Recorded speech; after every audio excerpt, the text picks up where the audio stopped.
ഞാൻ നിങ്ങൾക്ക് ഒരു ആയത്ത് ഓതിത്തരാം. കുൽ നബിയെ തങ്ങൾ പറയണം, ഇൻകാന ലിറഹ്മാനി വലതുൻ ഫാന അവ്വലുൽ ആബിദീൻ. അള്ളാഹുവിനെങ്ങാനും സന്താനങ്ങൾ ഉണ്ടായിരുന്നുവെങ്കിൽ ഞാനാകുമായിരുന്നു അതിനെ ആദ്യമായിട്ട് ആരാധിക്കുന്നവെന്ന്. ഈ ഒരു ആയത്ത് കേൾക്കുമ്പോൾ നിങ്ങൾക്കൊക്കെ മനസ്സിൽ ഓടി വന്നൊരു അർത്ഥം ഉണ്ടാവും. അതായത് അള്ളാഹു അല്ലാത്ത വേറെ ഒരാളെയും മുത്തുനബി തങ്ങൾ ആരാധിച്ചില്ല. അതിനർത്ഥം അള്ളാഹ്ക്ക് സന്താനങ്ങളോ പങ്കുകാരനോ ഒന്നും ഇല്ല എന്നുള്ളത്. എന്നാൽ അതിനപ്പുറം ആ ആയത്തിന് ലിംനിയായ ഒരു മാനുണ്ട്. അതാണ് ബഹുമാനപ്പെട്ട മഖ്ദൂം തങ്ങൾ മങ്കൂസ് മൗലൂദിൽ എഴുതി വെച്ചിട്ടുള്ളത്.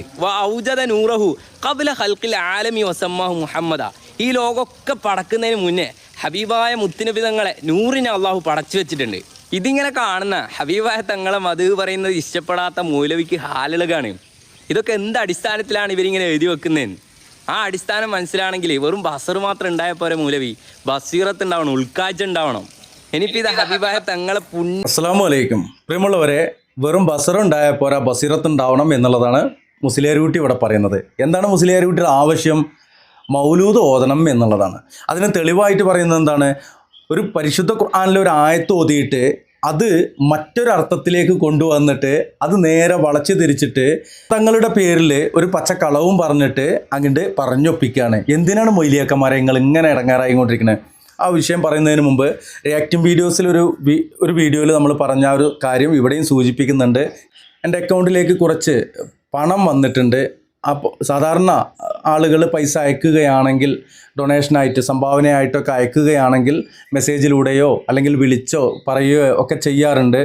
ഈ ഒരു പൈസ വരുന്നതിന് മുമ്പെയോ വന്നതിന് ശേഷമോ അത് സംബന്ധമായിക്കൊണ്ട് കൂടുതലില്ല, എന്നാൽ അത്ര കുറവുമല്ല, 10,000 രൂപയ്ക്ക് അടുത്തുണ്ട്. ആരും അറിയിക്കാത്ത സാഹചര്യത്തിൽ അത് ബാങ്കിൽ അറിയിക്കുകയും ബാങ്കിൽ നിന്ന് തന്ന നമ്പറിൽ വിളിച്ചുകൊണ്ട് നമ്മളതൊരു കംപ്ലൈൻ്റ് ആയിട്ട് രജിസ്റ്റർ ചെയ്യുകയും ചെയ്തിട്ടുണ്ട്. മറ്റൊന്നുമല്ല, ഭാവിയിൽ അതൊരു ബുദ്ധിമുട്ടാവാതിരിക്കാൻ. അല്ലാതെ ഒരു ഡൊണേഷൻ ആണെന്നുണ്ടെങ്കിൽ നമുക്ക് ഉപയോഗിക്കാവുന്നതേ ഉള്ളൂ. അല്ലാത്ത പക്ഷം അത് എടുത്തുകൊണ്ട് വല്ല ജീവകാരുണ്യ പ്രവർത്തനങ്ങൾക്കും ഉപയോഗിക്കാനാണ് ഉദ്ദേശിച്ചിട്ടുള്ളത്. എന്നെങ്കിലും ആ ഒരു ക്യാഷ് ബൈ മിസ്റ്റേക്ക് ആണെങ്കിൽ, അങ്ങനെ വന്നതാണെങ്കിൽ തിരിച്ച് വേണമെങ്കിൽ നിങ്ങൾ അറിയിച്ചാൽ മതി. ബാങ്കിൽ തന്നെ ആ പൈസ സറണ്ടർ ചെയ്യുന്ന ഒരു അവസ്ഥയുണ്ട്. ഞാനൊരു കൺസെൻറ്റ് കൊടുത്താൽ അവർക്കത് എടുത്ത് നിങ്ങൾക്ക് തരാവുന്ന ഒരു കാര്യമുണ്ട്. ആ രൂപത്തിൽ അത് നിങ്ങൾക്ക് ആവശ്യമുണ്ടെങ്കിൽ, നിങ്ങളിൽ സംഭവിച്ചൊരു മിസ്റ്റേക്ക് ആണെന്നുണ്ടെങ്കിൽ, ഗൂഗിൾ പേ നമ്പറിലേക്കോ അല്ലെങ്കിൽ അക്കൗണ്ട് നമ്പറിലേക്കോ വന്നതാണെന്നുണ്ടെങ്കിൽ അത് തരുവാൻ ഞാൻ സന്നദ്ധനാണ്. അത് തീർച്ചയായിട്ടും തരേണ്ടതുമാണ്. അപ്പോൾ അങ്ങനെയുണ്ടെങ്കിൽ നിങ്ങൾക്ക് നിങ്ങളുടെ ബാങ്കിൽ ഒരു കംപ്ലയിൻറ്റ് ചെയ്യാം. നിങ്ങൾക്ക് ആ പൈസ തിരിച്ചു കിട്ടുന്നതാണ്. അല്ലാത്ത പക്ഷം ആരെങ്കിലും അതൊരു ഡൊണേഷനായിട്ട് അയച്ചു തന്നതാണെങ്കിൽ അതൊന്ന് അറിയിക്കുക. ഇനി അറിയിക്കാൻ താല്പര്യമില്ലാത്ത ആ ആളുടെ പേരെനിക്കറിയാം, പേര് മാത്രമേ അറിയുള്ളൂ. അക്കൗണ്ട് നമ്പറോ അല്ലെങ്കിൽ ഫോൺ നമ്പറോ ഒന്നും അറിയില്ല. അദ്ദേഹത്തിൻ്റെ പേര് മാത്രമാണ് അറിയുക. അത് ഒരു സംഭാവനയായിട്ടാണെങ്കിൽ താങ്കൾക്ക് അറിയിക്കാൻ താല്പര്യമില്ലെങ്കിൽ അതൊരു ജീവകാരുണ്യ പ്രവർത്തനത്തിലേക്ക് തന്നെയാണ് തീർച്ചയായിട്ടും എത്തുക. അല്ലാത്ത പക്ഷം അറിയിക്കുകയാണെങ്കിൽ തിരിച്ചു തരാം. ഇനി ഇതിലേക്ക് വരാം. ഇവിടെ മുസ്ലിയാരുട്ടി വളരെ ഇടങ്ങേറായിക്കൊണ്ട് ഒരു ആയത്തിനെടുത്തുകൊണ്ട് ദുർവ്യാഖ്യാനം ചെയ്തിട്ട് അങ്ങനെ പറഞ്ഞുകൊണ്ടിരിക്കുന്നത് റസൂലുള്ളാഹി സ്വല്ലല്ലാഹു അലൈഹി വസല്ലമയുടെ നൂറാണ് ആദ്യമായിക്കൊണ്ട് സൃഷ്ടിക്കപ്പെട്ടത് എന്നുള്ളതാണ്. അത് എഴുതിപ്പോയില്ലേ, ഇനിയിപ്പോൾ അത് ന്യായീകരിച്ചല്ലേ പറ്റൂ എന്നുള്ളതാണ്. ഈ വിഷയത്തെക്കുറിച്ച് നമ്മൾ പലതവണ പറഞ്ഞു കഴിഞ്ഞതാണ്. അള്ളാഹു സൃഷ്ടിച്ച എല്ലാം സൃഷ്ടിച്ചു. അതിൽ എല്ലാം സൃഷ്ടിക്കുന്നതിന് മുമ്പേ റസൂലുള്ളാഹി സ്വല്ലല്ലാഹു അലൈഹി വസല്ലമയുടെ നൂറ് സൃഷ്ടിച്ചിട്ടുണ്ട്. അപ്പോൾ അള്ളാഹുവും അള്ളാഹുവിൻ്റെ ഹബീബിൻ്റെ നൂറും അത് മാത്രമുള്ളൊരു സമയം ഉണ്ടായിരുന്നു. അതിന് ശേഷമാണ് ബാക്കിയുള്ളതെല്ലാം സൃഷ്ടിച്ചത് എന്ന് നമുക്ക് മനസ്സിലാക്കേണ്ടി വരും. കാര്യം ആലം എന്നുള്ളത് അവരവിടെ പറയുന്നുണ്ട്. ആലം പടക്കുന്നതിന് മുമ്പേ എന്നുള്ളത്. ആലം എന്നുള്ളത് കൊണ്ട് എല്ലാവരും മനസ്സിലാക്കിയിട്ടുള്ളത് ഈ ലോകം എന്നുള്ളതാണ്, അല്ലെങ്കിൽ പ്രപഞ്ചം എന്നുള്ളതാണ്. ആലമുൽ ദുനിയ ഉണ്ട്, ആലമുൽ ആഖിറ ഉണ്ട്. ഇനി ഇതൊന്നും അല്ലാത്ത ആലമുൽ അർഹാമുണ്ട്. ആലമുൽ അർഹാം, ആലമുൽ ദുനിയ, ആലമുൽ ആഖിറ, ഈ കാര്യങ്ങളെക്കുറിച്ചാണ്. ഇനി ഒരു ആലം കൂടിയുണ്ട്, അത് ആലമു അർവാഹാണ്, റൂഹുകളുടെ ലോകമാണ്. അപ്പോൾ നമുക്ക് റൂഹുകളുടെ ലോകം, അത് കഴിഞ്ഞ് ആലമുൽ അർഹാം എന്ന് പറയുന്നൊരു കാര്യമുണ്ട്. ഉമ്മയുടെ വയറിന് അല്ലെങ്കിൽ ഗർഭപാത്രം, ആ ഒരു സംഭവം അർഹാം എന്നാണ് ഞാൻ പഠിച്ചിട്ടുള്ളത്. ഇതല്ല എങ്കിൽ തിരിച്ചു തരാം. അത് കഴിഞ്ഞ് നമ്മൾ ആലമുൽ ദുനിയയിലേക്ക് വരികയാണ്. ഇവിടെ നിന്നും നമ്മൾ യാത്ര ചെയ്യുന്നത് ആഖിറത്തിലേക്കാണ്. ആലമുൽ ആഖിറത്തിലേക്കാണെങ്കിൽ അതിനിടയിൽ ഒരു ആലം കൂടിയുണ്ട്. അത് ബർസക്ക് എന്ന് പറയുന്ന ഒരു ലോകമാണ്.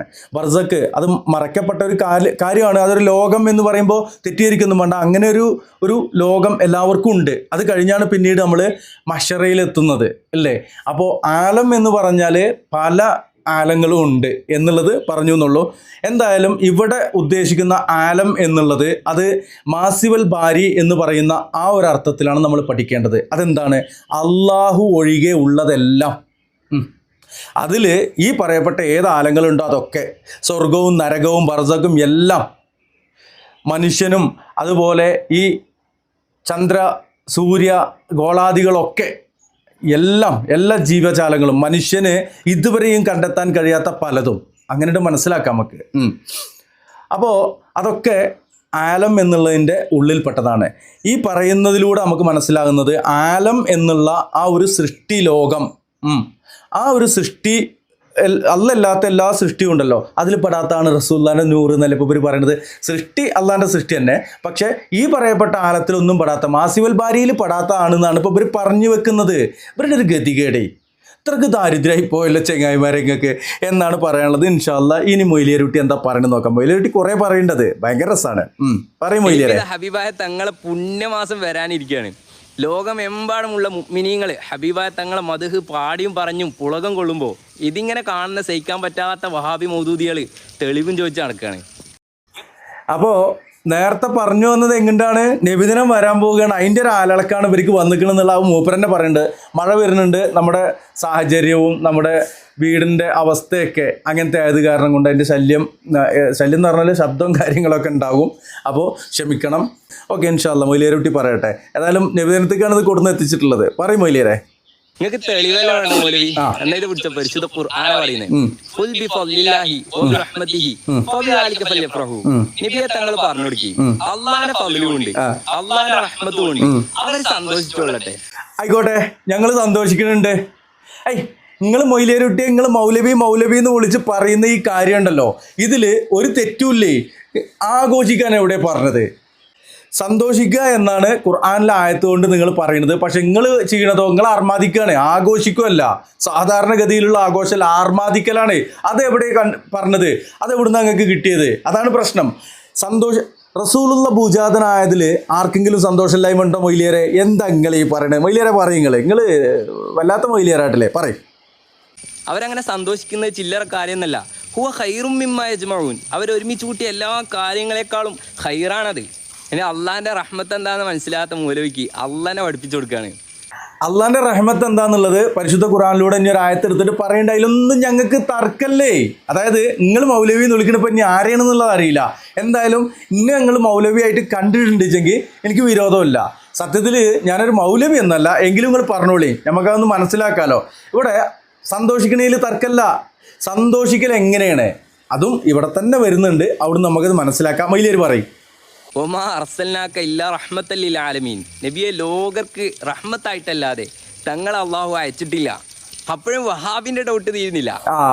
വഹാബികളെ ഡൗട്ട് തീരില്ല. അപ്പോൾ വഹാബികളോടാണ് പറഞ്ഞിരിക്കുന്നത്, എന്നോടല്ല. ഓക്കെ, ഇവിടെ റസൂലുള്ളാഹി സ്വല്ലല്ലാഹു അലൈഹി വസല്ലമയുടെ വരവിൽ, ഭുജാതനായതിൽ, നമ്മിലേക്ക് പ്രവാചകത്വത്തോടെ വന്ന മുത്തു മുഹമ്മദ് മുസ്തഫ സല്ലല്ലാഹു അലൈഹി വസല്ലമയുടെ ജന്മദിനത്തിൽ സന്തോഷിക്കണം എന്നുള്ളതാണ് മൊയ്ലിയർ പറഞ്ഞു വെച്ചത്.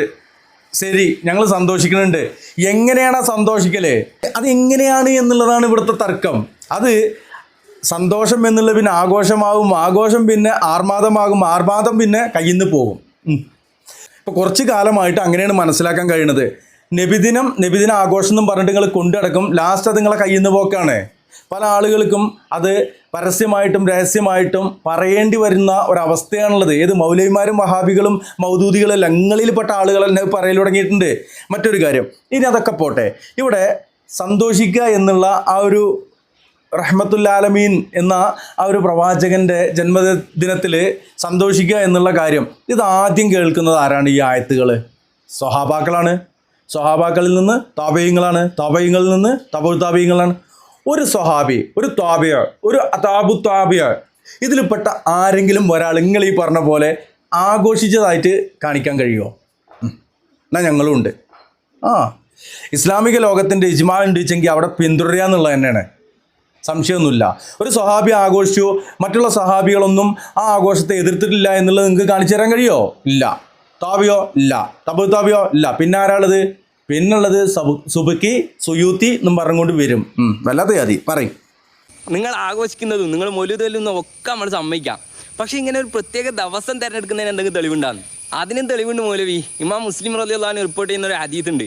ഹബീബായ നബി തങ്ങളുടെ അടുക്കൽ സ്വഹാബാക്കളോട് ചോദിക്കുന്നുണ്ട്, നബി ഈ തിങ്കളാഴ്ച ദിവസത്തിൽ എന്താ നോമ്പ് സുന്നത്താക്കിയേ? ആ ദിവസത്തിന് വല്ല പ്രത്യേകതയുണ്ടോ? അപ്പോൾ മുത്തുനബി തങ്ങൾ പറയാണ്, ഇതാക്ക യൗമുൻ, അതൊരു വല്ലാത്ത ദിവസമാണ്. കാരണം എന്താ അറിയോ? ഉലിത്തു ഫീഹി, ഞാൻ ആ ദിവസത്തിലാണ് ജനിച്ചത്. മൊത്തത്തിൽ ഇവർ ഈ പ്രശ്നത്തിന്റെ അടിസ്ഥാനം പറയുന്നതിന് മുമ്പേ ഇതിന് നിങ്ങൾ തീരുമാനം ഉണ്ടാക്കിയും ദാക്ക യൗമും ഫീഹി ഉലിത്തു എന്ന് പറയുമ്പോൾ ആ ദിവസത്തിന് വല്ലാത്തൊരു ദിവസമാണ് ആ ദിവസം. എന്നിട്ട് എന്താ ദിവസത്തിന്റെ പ്രത്യേകത? ഞാൻ ജനിച്ചത് അന്നാണെന്ന്. ആയിക്കോട്ടെ, റസൂലുള്ള ജനിച്ചത് തിങ്കളാഴ്ചയാണെങ്കിൽ അന്ന് നമ്മൾ സന്തോഷിക്കണ്ടേ? ഇല്ലേ? ആ സന്തോഷം നിങ്ങൾ പറഞ്ഞ കണക്കിലാണെന്നുണ്ടെങ്കിൽ നമ്മൾ ലഡു, ജിലേബി, അതുപോലെ മറ്റുള്ള മധുരപലഹാരങ്ങൾ, പായസം, കലക്കവെള്ളം, ടാങ്ക്, രസന അതൊക്കെ കലക്കിയിട്ട് ഇങ്ങനെ ഒഴിച്ചു കൊടുക്കണ്ടേ? അല്ലല്ലോ. അവിടെ എന്തേ റസൂലുള്ള പറഞ്ഞത്? നിങ്ങൾ നോമ്പെടുത്തോളിന്നല്ലേ? റസൂലുള്ള ജനിച്ചത് തിങ്കളാഴ്ചയാണ്. അപ്പം അത് ആഴ്ചകളിലുള്ളതുകൊണ്ട് നമുക്ക് ആഘോഷിക്കണ്ട, നമ്മളിങ്ങനെ നോമ്പെടുത്തിട്ട് സന്തോഷിച്ചാൽ മതി എന്നാണോ? ആണോ? നമുക്ക് നോക്കാം. അടിസ്ഥാനം മനസ്സിലാണെന്നുണ്ടെങ്കിൽ യാസീൻ സൂറത്തിലെ തുടക്കത്തിലുള്ള ഒരു ആയത്തിനെ കുറിച്ച് മാത്രം വിശദീകരിച്ചൊന്ന് പഠിച്ചാൽ മതി. ഇന്നക ലമിനൽ മുർസലീൻ, നബിയെ തങ്ങൾ മുർസലീങ്ങളിൽ പെട്ടവർ തന്നെയാണ്. ഈ ആയത്തിന് വല്ലാത്തൊരു പ്രത്യേകത ഉണ്ട്. അതെന്താ പറയുക? നിങ്ങൾക്ക് അറബി കലാമിൽ ഇന്ന എന്നുള്ള ഹർഫ് കൊണ്ടുവരണമെന്നുണ്ടെങ്കിൽ ആദ്യം അവിടെ ഒരു ഇൻകാർ ഉണ്ടാവണം. ഇന്ന എന്നുള്ളൊരു അർഫ് കൊണ്ടുവരണമെങ്കിൽ ഒരു ഇൻകാർ വേണമെന്നൊക്കെ പറഞ്ഞിട്ട് ഇപ്പോൾ എന്താ പറയുന്നത്? നബിദിനം ആഘോഷിക്കാൻ ആ ആയത്തിൽ തെളിവുണ്ടോ? സൂറത്ത് യാസീനിലെ ഈ ആയത്തിൽ നബിദിനം ആഘോഷിക്കാൻ തെളിവുണ്ടോ? ഇല്ല. പ്രവാചകർ സല്ലല്ലാഹു അലൈഹി വസല്ലമയുടെ മഹിമയാണ്, പോരിശയാണ് പറയുന്നതെങ്കിൽ ഏത് സലഫി പ്രസ്ഥാനങ്ങളിലുള്ള ആളുകളോ, മുജാഹിദ് പ്രസ്ഥാനങ്ങളിലുള്ള ആളുകളോ, ഇനി വഹാബി പ്രസ്ഥാനങ്ങളിലുള്ള ആളുകളോ, ജമാഅത്തെ ഇസ്ലാമി പ്രസ്ഥാനങ്ങളിലുള്ള ആളുകളോ, ഏത് പ്രസ്ഥാനത്തിലുള്ള ആളുകളോ ആയിക്കോട്ടെ, റസൂലുള്ളാക്ക് ആ ഒരു പ്രത്യേകത കൽപ്പിക്കുന്നില്ല എന്നാണോ? എന്നാൽ റസൂലുള്ളയോ സ്വഹാബത്തോ താബഈങ്ങളോ പഠിപ്പിക്കാത്ത ആ ഒരു ആഘോഷം അവരെ ആർമാദിക്കുന്നില്ല എന്ന് പറഞ്ഞിട്ട് അവരെ കുറ്റം പറ്റൂലെങ്കിൽ പറയും. അതായത് മുത്തുനബിയെയും നമ്മളെയും ഒരേ തട്ടിലാക്കി തീർക്കാൻ ഇന്നത്തെ മൗദൂദികൾ ശ്രമിക്കുന്നത് പോലെ അന്നത്തെ മക്കാ മുശ്രിക്കുകളും ശ്രമിച്ചിരുന്നു. അപ്പോഴാണ് പരിശുദ്ധ ഖുർആൻ ഇടപെടുന്നത്. അള്ളാഹ് പറയാണ്, നിങ്ങൾ വിചാരിക്കുന്ന പോലെ ഒരു സാധാരണ മനുഷ്യനല്ല കേട്ടോ മുത്തുനബി. നിങ്ങൾ ഇന്നാന്നുള്ള ഹർഫിൻ്റെ തക്കീത് പോരായിട്ട് മുസഹലക്കാൻ്റെ ലാം കൂടി കൂട്ടിയിട്ട് ല മുർസലീൻ എന്ന് ആണയിട്ട് പറയാണ് പരിശുദ്ധ ഖുർആൻ. തക്കീതിൻ്റെ ഒരു മാലപ്പടക്കം തന്നെ ഉണ്ട് ആയത്തിൽ. ആയിക്കോട്ടെ. ഇപ്പം എന്താ പറഞ്ഞ് മൊയ്ലിയാർ ദർസിൽ പഠിച്ച കുറച്ച് ആ ഗ്രാമറൊക്കെ ഉണ്ട് പറഞ്ഞു എന്നല്ലാണ്ട് അത് സാധാരണക്കാർക്ക് മനസ്സിലാവില്ല. അപ്പോൾ സാധാരണക്കാരിങ്ങനെ ചിന്തിക്കും, നീളം കുപ്പായിട്ടുണ്ട്, തലയിൽ തൊപ്പി വെച്ചിട്ടുണ്ട്, മൊയ്ലിയാരാണ്, 2 ഗ്രാമറും പറഞ്ഞിട്ടുണ്ട്. അപ്പോൾ ഇതെന്തോ കാര്യമുണ്ടെന്ന് തെറ്റിയായിരിക്കും. പൊന്നാര ഹബീബിങ്ങളെ, പ്രവാചകർ സല്ലല്ലാഹു അലൈഹി വസല്ലമ പൂജാതനായതിൽ ജനിച്ചതിൽ സന്തോഷിക്കണമെന്നേ, ആഘോഷിക്കണം എന്ന് പറഞ്ഞിട്ടില്ല. ആഘോഷം എന്ന് പറഞ്ഞുകൊണ്ട് ഹറാമായ രൂപത്തിൽ ഈ കാട്ടിക്കൂട്ടുന്ന കാര്യങ്ങളെ ഉള്ളൂ എതിർക്കുന്നത്. റസൂലുള്ളാഹി സ്വല്ലല്ലാഹു അലൈഹി വസല്ലമ നമ്മിലേക്ക് വന്നത്. ഇനി ഇവിടെ മറ്റൊരു കാര്യം കൂടി പറയണ്ട്. ലോകത്തൊരു മനുഷ്യനും ഇല്ലാത്തൊരു പ്രത്യേകത റസൂലുള്ളാഹി സ്വല്ലല്ലാഹു അലൈഹി വസല്ലമയ്ക്കുള്ളത്, ദിനം പ്രതി സെക്കൻഡ് ബൈ സെക്കൻഡ്, ഒരു സെക്കൻഡ് പോലും ഇടതടവില്ലാതെ റസൂലുള്ളാഹി സ്വല്ലല്ലാഹു അലൈഹി വസല്ലമയുടെ പേരിൽ സ്വലാത്ത് ഇങ്ങനെ ചൊല്ലിക്കൊണ്ടിരിക്കുക. അതാ റസൂലുള്ളാഹിൻ്റെ പ്രത്യേകത തന്നെയല്ലേ? അല്ലേ? അപ്പോൾ റസൂലുള്ളാഹിക്ക് പ്രത്യേകത ഇല്ലാതൊന്നും ആരും പറയുന്നില്ല. അതിനു വേണ്ടിയിട്ട് നിങ്ങൾ ഈ ഗ്രാമറും മറ്റുള്ളത് കൊടുത്തിട്ട് ഈ ആളുകളെ പറ്റിക്കാൻ നിൽക്കല്ലേ എന്നാണ് ഈ അവസരത്തിൽ പറയാനുള്ളത്. ഇൻഷാ അല്ലാഹ് നബിദിനാഘോഷത്തിൻ്റെ ആ ഒരു 24-ാം തീയതി ഒക്കെ ആയിട്ട് മൗലൂദുകൾ തുടങ്ങും. അപ്പോൾ മൗലൂദ് സംബന്ധമായിക്കൊണ്ട് അബ്ദുൽ ഹക്കീം അസ്ഹരി AP ഉസ്താദിൻ്റെ മകൻ എന്തോ ഒരു കാര്യം പറയുന്നുണ്ട്. മൗലിയാക്കന്മാരത് കേൾക്കുമോ കേൾക്കൂല എന്നൊക്കെ മറ്റൊരു കാര്യമാണ്. അത് സംബന്ധിച്ച് വേറൊരു വീഡിയോ വരുന്നതുകൊണ്ട് ഇതിവിടെ വൈൻഡപ്പ് ചെയ്യുന്നു. അസ്സലാമു അലൈക്കും വറഹ്മത്തുള്ളാഹി.